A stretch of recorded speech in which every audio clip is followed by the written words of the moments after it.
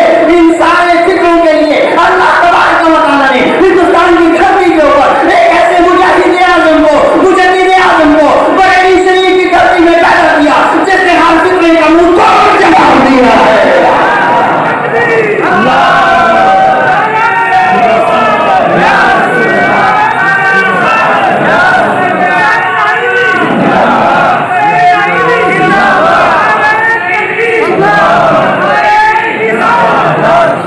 یہ بریلی شریف کی دھرتی کے، یہ بریلی کی چٹائی کے اوپر بیٹھنے والا یاد حضرت، یہ میری آپ کی طرف یہاں مولوی کا نام نہیں ہے۔ آج چندہ دیا جاتا ہے، مدرسے چلائے جاتے ہیں۔ اعلیٰ حضرت وہ ہیں جو 1 2 نہیں 8 گاؤں کے مالک تھے، وقت کے جواب تھے۔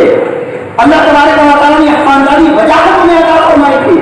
اللہ تعالیٰ نے علم بھی عطا فرمایا، عمل بھی عطا فرمایا، ذہن بھی عطا فرمایا، تقویٰ بھی عطا فرمایا، دنیا کی دولت بھی عطا فرمائی، سب کچھ اللہ تبارک و تعالیٰ نے انہیں عطا فرمایا۔ لیکن بارے اعلیٰ حضرت رحمۃ اللہ تعالیٰ علیہ تاریخ یہ بتاتی ہے ساری زندگی انہیں مال و دولت کو بالکل آنکھ اٹھا کر کے نہیں دیکھا، بلکہ ان کے حال یہ تھا ساری زندگی عبادت اس بات سے تھی، کروں مد ہے لے تو اور مزہ، پڑے اس بلا میں میری بلا، میں جتا ہوں اپنے غریب کا، میرا دین پا رہا ہے نام نہیں۔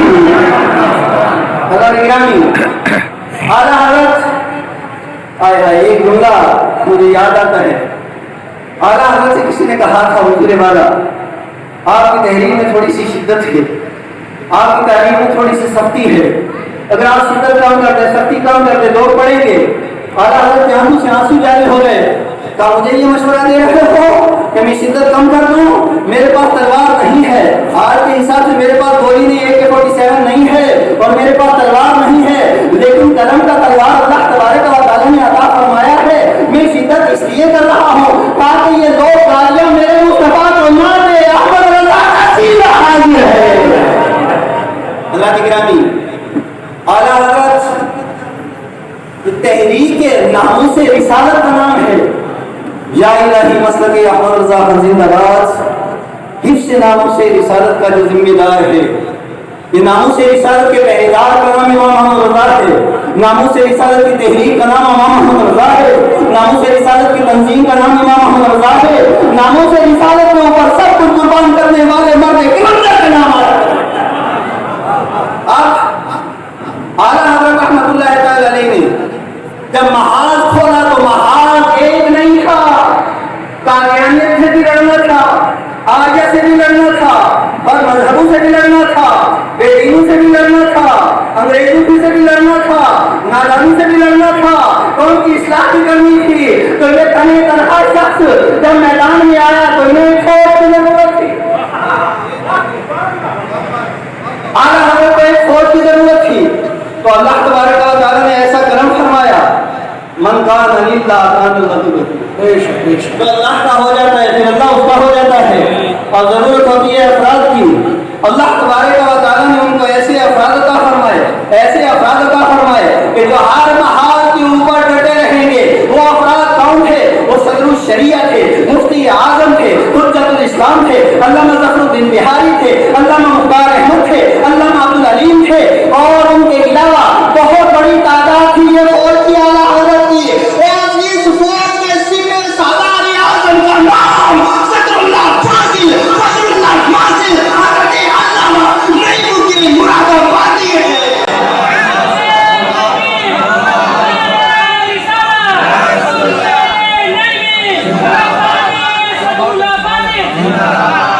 نعرہ تکبیر، نعرہ رسالت، فیضان صدر الفاضل، فیضان صدر الفاضل، ان سے رحیمی۔ آپ دیکھیں ہمارے اسٹیج کو دیکھیں، یہ علامہ غلام مصطفیٰ ہیں، تحریک کے بادشاہ ہیں۔ یہ میرے ساتھ علامہ عبدالرزاق ہیں، تقریر کے بادشاہ ہیں۔ یہ میرے ساتھ مولانا مدثر صاحب ہیں، یہ تحریک کے بادشاہ ہیں۔ یہ میرے ساتھ مفتی محمد اسلم صاحب ہیں، یہ تحقیق کے بادشاہ ہیں۔ یہاں بقیہ دوسرا عمدۃ الخلق بیٹھے ہیں، یہاں راس المحققین حضرت علامہ مفتی محمد سلیمان نعیمی صاحب جلوہ بار ہیں۔ یہ صدر اللہ فاضل کا خانوادہ یہاں پہ موجود ہے۔